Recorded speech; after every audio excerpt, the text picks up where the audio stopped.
for somebody's career. And I lost that. So you know what happened? Me going through in that has been extended. Pray for somebody else's business. And can I be honest with you? I was so focused on the fact that mine was falling apart.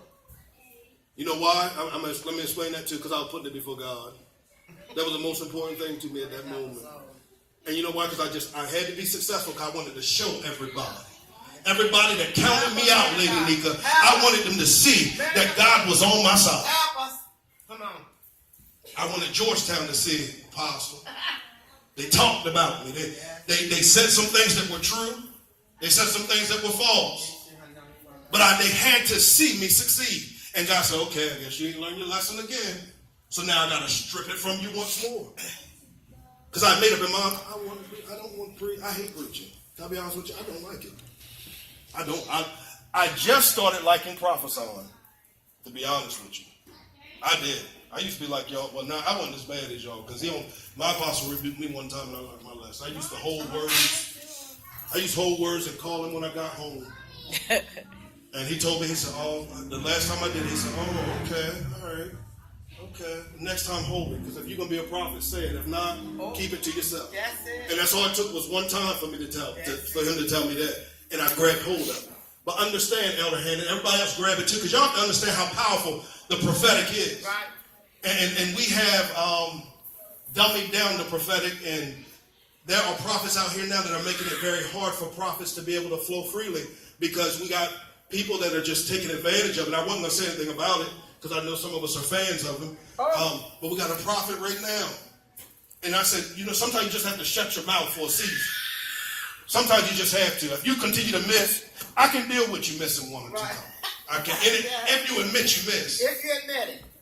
But you done told me who was going to win the World Series. They didn't. Then you told me who was going to win the presidential election. And they surely didn't. Sometimes you just got to close this up. And can I be honest with you?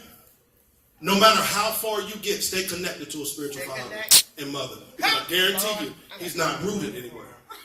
He's only around people that in his direction. His power and his direction. Those two things seem to be two of the most things that the body of Christ is deficit right now. It's very few power, and it seems to be no direction. Because a lot of people are just wandering aimlessly because those who have a true, authentic voice won't submit to it.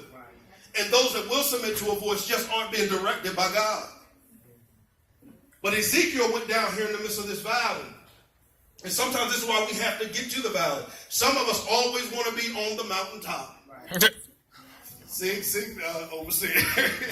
We want to be on the mountaintop. But it's in the valley that some tenacity, some structure, and some fortitude is established. Because if you can't stand in the valley, you're not going to stand. It's easy to stand on the mountaintop. We've all experienced it when our pockets was full of money. We had the car, we had the house, we had the clothes, we had all of that. It was easy to serve God. But now we're in a strange land. And our enemy says, sing me one of them songs. What you say about God? I thought you said he was your provider. I thought you said he was your way maker. I thought you said that God said you'd be out of this situation. I thought you said God. And instead of us standing up and defending God, you know what we do? We fold.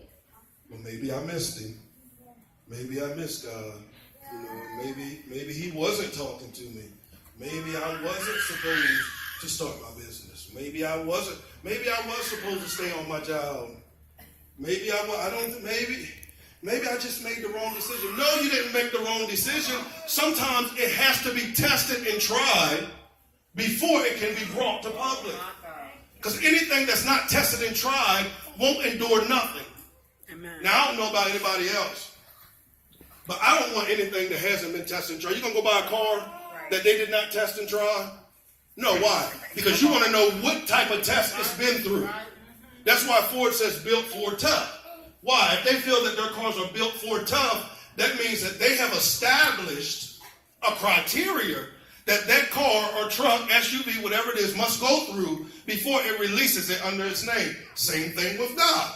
God's not just going to release you as a prophet to a nation Come on. And your prophetic ain't been tested in the church. My God. He's not. You don't run around here. God called me to the nation. And your next door neighbor don't even know that God called you to be a prophet. How you going to prophesy to the nation? You can't prophet. I'll take it a step further. The ones that live with you don't even know that you're a prophet. The ones that work with you don't know. They come to your church and like, oh my, what? Come on. You a what? It has to be tested and tried. Ezekiel, even in the midst of this was a test for Ezekiel. Can I be real with you? If you really understand the language that this was written in, Ezekiel was being condescending. You know how we do. He was being smart to God. God said, can these bones live? And everybody, we read it as, Lord, thou knowest. And we say, oh my God, he's so respectful of God, Pastor Delane. No, he was being smart. He was saying as if, what you asking me for? You God. Y'all know how we get when we get attitudes. Now we act like we don't. I don't know. No, I don't speak to God like that. No, because we learn how to pretty it up. Oh, I do. We know. But we learn how to pretty that thing up to make it look like we're being respectful, yet being disrespectful. Honey, Let's keep going real quick. I just want to hit a couple of these words. As I said, I want to hit this word essence so we understand what essence is. And I want y'all to go home and I want y'all to study this word too, so it gets rooted in your spirit. So when you go throughout the week, you understand you have essence inside of you. Because you need to understand, it's not just going to change just because a prophetic word comes to pass. And I think that's what some of us missing. We think just because the prophet calls us up and says, thus saith the Lord, that that's the end of it. No, baby, that's the beginning of it. That's the beginning of it. That's why I don't like to preach, because I know that every time I open up my mouth and declare what God said, now it's about to be tested and tried. But here's the flip side of it. When you close your mouth and don't say what God said, that still doesn't mean you're not going to be tested and tried. It does not mean that you're not going to be. Because I tried that too. I closed my mouth. I said, you know, if I close my mouth, maybe I won't go through so much. But that just makes it worse. If he's giving you power to open up your mouth and understand what God has called you to do. Some essence, the intrinsic, which means inward, or indispensable, which means absolutely necessary, unavoidable, quality or qualities that serve to characterize or identify something or somebody. Your essence. In the business arena, they call it your competitive edge. What is it that separates you from everybody else? What is